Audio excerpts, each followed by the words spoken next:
Dans ce deuxième chapitre, nous allons voir les raisons pour lesquelles vous devriez absolument apprendre le HTML et le CSS. Donc il y a deux raisons principales à cela, et la première, c'est que les langages HTML et CSS sont véritablement à la base de tout projet de développement web, tout simplement car les navigateurs comme Google Chrome, Safari, Firefox, etc. vont utiliser du code HTML et le CSS pour vous fournir et pour afficher des pages web.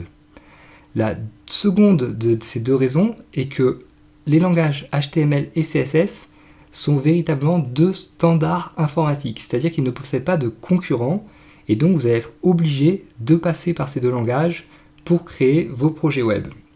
Donc en bref, que vous vouliez créer un site e-commerce, un blog, une application mobile ou quoi que ce soit d'autre, vous serez obligé de passer par les langages HTML et donc de les apprendre et de les comprendre. Alors cela étant, si vous connaissez un petit peu le monde du web, vous pouvez très bien vous dire que coder en HTML et en CSS est inutile, puisque vous pouvez utiliser soit d'une part des solutions toutes faites, comme des frameworks de type WordPress ou PrestaShop, ou d'autre part des éditeurs WYSIWYG, donc What You See is What You Get, donc ce que vous voyez et ce que vous obtenez comme Adobe Dreamweaver par exemple, ou encore avoir recours au service d'une agence spécialisée. Donc nous allons voir pourquoi chacune de ces solutions peut être bien dans certains cas, mais toujours d'une façon ou d'une autre insuffisante. Alors tout d'abord le framework. Donc un framework, il faut savoir que selon moi c'est assez génial, puisque d'une part ça vous fait économiser des centaines d'heures de travail, puisque le site web est déjà prêt à l'emploi, et d'autre part vous avez la garantie a priori d'un travail bien fait si vous choisissez un bon framework, puisque ceux qui travaillent par exemple sur WordPress font très bien les choses et vous êtes à peu près garanti d'avoir un site qui sera très fluide, très bien fait et qui aura très peu de bugs.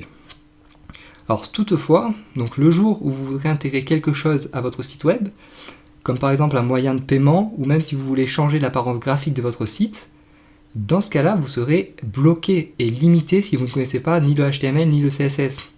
Donc c'est pour cela que si installer un framework peut être une bonne solution, ça ne va jamais être suffisant. Vous devrez également le comprendre et pouvoir le modifier. Et pour cela, vous allez avoir besoin, entre autres, de connaître le HTML et le CSS. Ensuite, donc, les éditeurs WYSIWYG, donc What You See is What You Get. Alors, un éditeur WYSIWYG va être un éditeur qui va coder à votre place, entre guillemets. Donc, en gros, vous choisissez d'insérer un paragraphe, une image, un carré, etc. Et l'éditeur va créer le code correspondant donc à l'insertion de ce carré, de ce paragraphe, etc., etc. Donc c'est vrai que ces éditeurs sont certes de plus en plus puissants et de mieux en mieux faits. Cependant, ils font et continueront toujours à faire des erreurs, ne serait-ce que d'organisation du code et de logique, car ça reste des programmes et il est impossible pour un programme, au jour d'aujourd'hui du moins, de penser comme un humain et ainsi votre code ne sera jamais tout à fait valide. Et en plus, certaines autres limitations dont je ne peux pas vraiment vous parler maintenant car vous ne les comprendriez pas vraiment, demeurent et ça va être assez gênant. Et pour cela, donc, ça ne remplacera jamais l'apprentissage du HTML et du CSS. Et donc finalement, l'agence ou le freelance. Alors une agence ou un freelance peut tout à fait faire le travail à votre place, mais là encore, nous allons voir qu'il y a certains problèmes et certaines limitations qui vont demeurer. Donc le premier problème va être un problème de budget, car en effet, pour vous offrir certaines agences reconnues qui font un bon travail d'une part, et qui offre un bon support après-vente d'autre part, il vous faudra dépenser très souvent au minimum 30 000 €. Et c'est un budget que peu de gens peuvent se permettre de dépenser. Ensuite, donc, si vous n'avez pas le budget nécessaire, vous allez devoir vous rabattre sur des agences, et là je dis agences entre guillemets de seconde zone, qui vont assez souvent, ne nous mentons pas, se résumer à un seul étudiant qui cherche à gagner un petit peu d'argent. Et le problème, c'est qu'aujourd'hui, le web est beaucoup trop complexe pour qu'un développeur seul, aussi expérimenté qu'il soit, puisse gérer un projet d'envergure dans des délais convenables. Et donc très souvent, vous allez avoir un très mauvais résultat final et vous allez être très déçu de l'argent investi. De plus, faites très attention car pensez bien que la création de votre site web ne doit pas être le poste de dépense principal de votre projet, puisqu'après vous allez devoir également dépenser de l'argent en marketing, en communication, etc. Et donc faites très attention à ne pas investir toutes vos économies dans le développement de votre site web, car encore une fois, vous aurez besoin d'argent par la suite. Et finalement, la dernière limitation qui va demeurer lorsque vous faites appel à une agence ou à un freelance va être le suivi une fois le travail rendu, car une fois le travail rendu, il faudra très souvent ne pas vous attendre à ce que votre freelance ou votre agence vienne vous dépanner en cas de problème pendant des années, et c'est tout à fait normal selon moi, et donc vous risquez d'être bloqué si vous avez des problèmes par la suite ou si vous voulez implémenter d'autres fonctionnalités par la suite, si vous ne connaissez pas au moins le HTML et le CSS. Et donc la dernière bonne raison d'apprendre le HTML et le CSS, si vous en fallait encore une, qui est selon moi la meilleure, est que donc apprendre le HTML et le CSS, ça signifie avant tout mettre un pied dans le monde des développeurs. Et c'est donc commencer à les comprendre et à parler comme eux.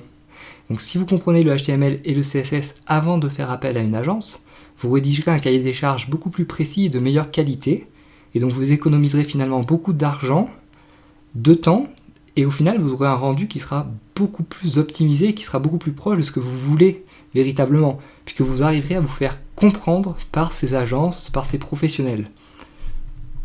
Et également, donc, apprendre le HTML et le CSS, c'est se créer un socle de connaissances pour comprendre comment fonctionne son site, et ainsi pouvoir le modifier et le corriger, donc au besoin. Car, en effet, donc, toutes ces personnes qui vous disent que vous pouvez tout à fait créer, gérer des sites internet sans apprendre ni HTML ni CSS, sont selon moi des menteurs, car réfléchissez bien, deviendrez-vous plombier sur un coup de tête? Non, car vous n'y connaissez rien en plomberie tout simplement. Et c'est exactement pareil pour le web. Donc pensez bien que l'immense majorité des échecs liés au web proviennent du fait que des personnes se lancent dans l'aventure, donc sans la moindre connaissance de leur environnement, sans aucune connaissance technique. Et n'oubliez pas qu'il est essentiel pour qu'un commerce fonctionne, et aujourd'hui plus que jamais car il y a de plus en plus de concurrence, d'avoir une compréhension de son propre business, de son architecture et de son infrastructure. Donc c'est toujours le même problème de la plomberie ou de la boulangerie. Je veux dire, vous ne deviendriez pas plombier ni boulanger si vous ne savez pas comment marche un four en boulangerie ou si vous n'avez aucune connaissance en plomberie. Ça va être exactement pareil pour le web. Vous devriez toujours être capable de comprendre votre architecture et votre infrastructure et savoir comment fonctionne votre site si vous voulez réussir un jour à créer quelque chose de pertinent et qui va fonctionner. Donc si vous faites l'effort de comprendre cela, vous avez déjà battu 95% de vos concurrents. Alors sans compter également que pour optimiser votre référencement et donc votre visibilité sur le web, la maîtrise du HTML et du CSS est indispensable. Donc j'espère que je vous ai convaincu à travers ces différentes raisons de l'utilité d'apprendre et de connaître le HTML et le CSS. Et si c'est le cas, passons immédiatement à la suite.